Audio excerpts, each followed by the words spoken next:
विनोद अग्निहोत्री जी, आपको क्या लगता है ये जो आलोक शर्मा जो एक कॉन्स्पिरेसी थ्योरी की तरह इस चीज को अब रखने की कोशिश कर रहे हैं कि ये हो सकता है खबरें प्लांटेड हो, क्या ये वाकई में मुमकिन है कि बार्गेनिंग के लिए जेडीयू की तरफ से कि मतलब थोड़ा हम और प्रेशर डाल सकें कि अच्छा मंत्रालय मिले इसलिए सब खेल किया जा रहा हो, या होता रहा है ये सब? मौजूदा राजनीति के दौर में सब संभव है। अच्छा, और पहले भी, और गठबंधन राजनीति में तो इस तरह की अफवाहें, इस तरह की चर्चाएं, इस तरह की प्रयास, इस तरह के खेल पर्दे के पीछे लगातार चलते रहे हैं।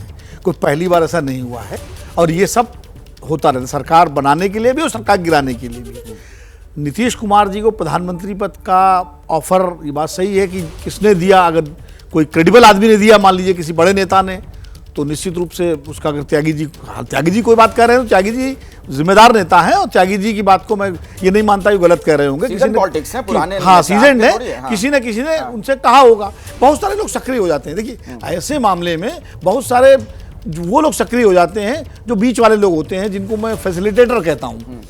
मान लीजिए सीधे मल्लिकार्जुन खड़गे या राहुल गांधी या लालू यादव ने शायद बात ना की हो, बात किसी ऐसे आदमी ने की हो जो दोनों के बीच में काम, जब संदेशवाहक जब बीच की बात होती है और जब बात सहमति बनने लगती तब बड़े नेता सामने आते हैं। तो ये होता है। नीतीश कुमार का चूंकि राजनीतिक इतिहास रहा है, भाई अभी जैसे अभी राजीव रंजन जी कह रहे थे कि प्री पोल अलायंस था, तो प्री पोल अलायंस 2015 में आरजेडी के साथ था और 2019 में जो है 2020 में बीजेपी के साथ था, लेकिन दोनों बार नीतीश जी जो है बदले।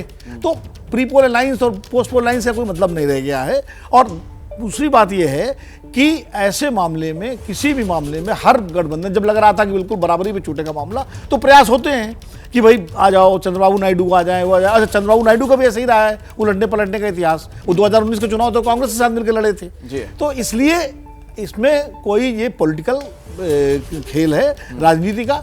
और एक चीज और बता दें आपको, ये साइकोलॉजिकल वारफेयर का हिस्सा भी है। अच्छा, हाँ, दोनों तरफ से इस तरह का जब माहौल होता है तो साइकोलॉजिकल वारफेयर होता है। अगर मान लीजिए अगर मान लीजिए स्थिति उलट होती और इंडिया गठबंधन की स्थिति यही होती, तो बीजेपी की तरफ से आता है कि बीजेपी किसी को ऑफर दे रही है। ये हो सकता है, मतलब ऑफिशियली कोई ऑफर नहीं देता बीजेपी का, लेकिन कुछ सीधा लोग पहुंच जाते कि अरे भाई आप इधर आ जाइए, ममता जी को तो नहीं ज्यादा जोर पकड़ लेती हैं। प्रकाश, आप तो नीतीश कुमार को भी बहुत करीब से जानते हैं, आपने कई दफा उनसे मुलाकात की है, उनके इंटरव्यूज किए हैं। चूंकि सबको पता है कि उनकी दमित इच्छा है प्रधानमंत्री बनने की, तो इसलिए भी इस तरह की बात हवा में आ गई हो। देखिए अखिलेश, एक बात तो तय है कि राजनीति में टाइमिंग का सबसे ज्यादा इंपैक्ट होता है। जिसने भी टाइमिंग पर काम किया उसको फायदा हो जाता है। दोनों थे, चाचा भतीजे दोनों साथ थे। मैं उस जहाज में था और वो वीडियो जिस तरह से वायरल हुआ एबीपी न्यूज़ का की वो एक्सक्लूसिव तस्वीरें थी, तो उससे उस वक्त में बहुत सारे कयास लगाए जाने लगे और उसका फ़ायदा भी हुआ। जब नीतीश कुमार आए डायस पर और उन्होंने ऐलान किया कि वो किस तरह से समर्थन दे रहे हैं और उन्हीं के साथ रहेंगे, तो ये सब कुछ कहना, तो टाइमिंग का असर होता है। और टाइमिंग के ही लिहाज से आज केसी त्यागी ने भी बयान दिया। आप देखिए, एक बात तो तय है कि कितने मिनिस्ट्रियल बर्थ मिलेंगे, कितने मंत्री पद मिलेंगे, ये लगभग तय हो चुका है सभी पार्टियों को, और वो फॉर्मूला भी आ चुका है कि कितने सांसद पर मंत्री बनेंगे। तो ऐसे में अब दूसरा पक्ष होता है और वो है मंत्रालय का। तो मंत्रालय कौन सा मिलेगा, किसको मिलेगा, किस पार्टी को मिलेगा, कैसे मिलेगा, तो वो जो लिस्ट, वो जो सूची बनी होगी, उस सूची पर क्या नीतीश कुमार तैयार हो गए हैं।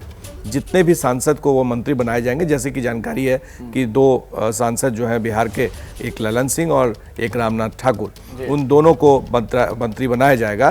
तो ऐसे में कौन सा मंत्रालय होगा, कितने मंत्रालय मिलेंगे, तो ये अब बहस का हिस्सा है वो। तो प्रधानमंत्री पद का उनको ऑफर मिला, कभी खुले तौर पर मिला, कभी छुप छुपा के मिला, लेकिन कहीं ना कहीं प्रधान नीतीश कुमार को अपने साथ लाने की भरपूर कोशिश हुई है, जिसमें वो तस्वीर नहीं। लेकिन एक बात और भी तो कही जा रही है ना, भविष्य के भी किसी जमाने में आप उनको संयोजक बनाने के लिए तैयार नहीं थे, जो कि इंडिया गठबंधन के सूत्रधार थे।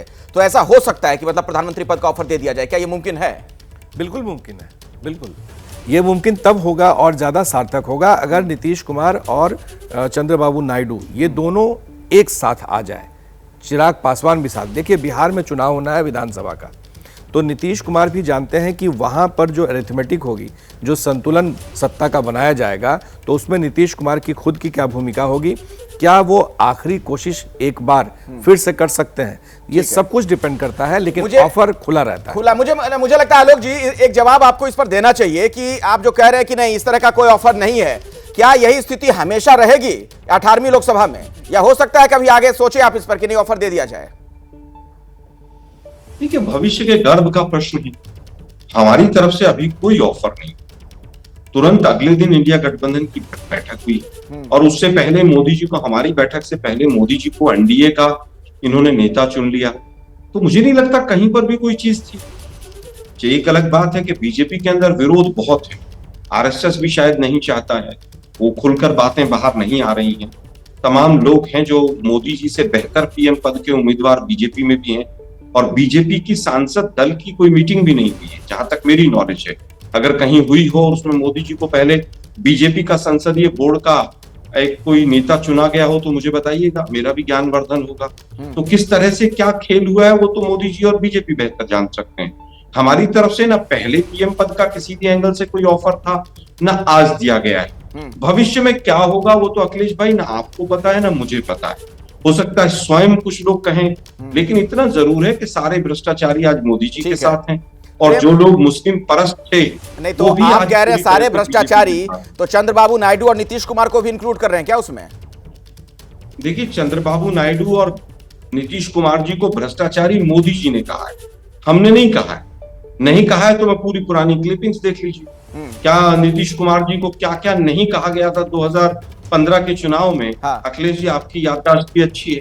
मुझे लगता है कि तमाम लोग जो महाराष्ट्र के थे, हेमंत बिश्व शर्मा से लेकर तमाम लोग आज सब साथ ही हैं। वो क्या वो जो नेचुरली करप्ट पार्टी थी वो भी साथ है कि नहीं? और चंद्रबाबू नायडू जी का जो मैनिफेस्टो है, वो मैनिफेस्टो तो इतना खतरनाक है कि बीजेपी पता नहीं कैसे उसको स्वीकार कर रही है। आलोक जी, पहले भी स्वीकार था। आलोक जी, अगर पिछले 35-40 साल का इतिहास, प्रकाश एक सवाल पूछना चाह रहे हैं।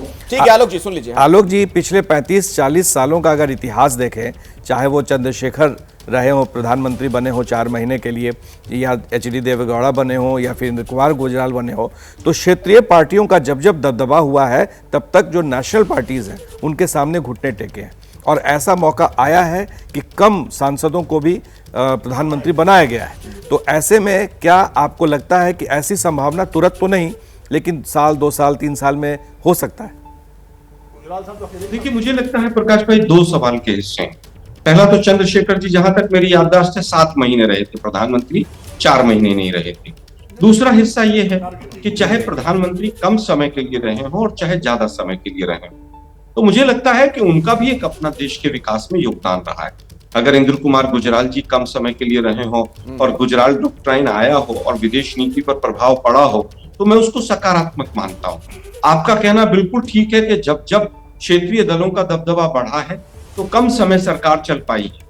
सरकार वही चली है, या तो कांग्रेस ने लीड किया हो या भाजपा ने नेशनल लेवल पर लीड किया हो, और आज दोनों ही लीड करने की पोजीशन में हैं। फिर भी संभावनाएं हमेशा भविष्य के लिए खुली रहती हैं, उसमें कहीं कोई दो राय नहीं है। तो जब आप बार-बार ये कह रहे हैं कि संभावनाएं भविष्य के लिए खुली रहती हैं, तो क्या प्रेम शुक्ला जी आपकी चिंता थोड़ी बढ़ती है?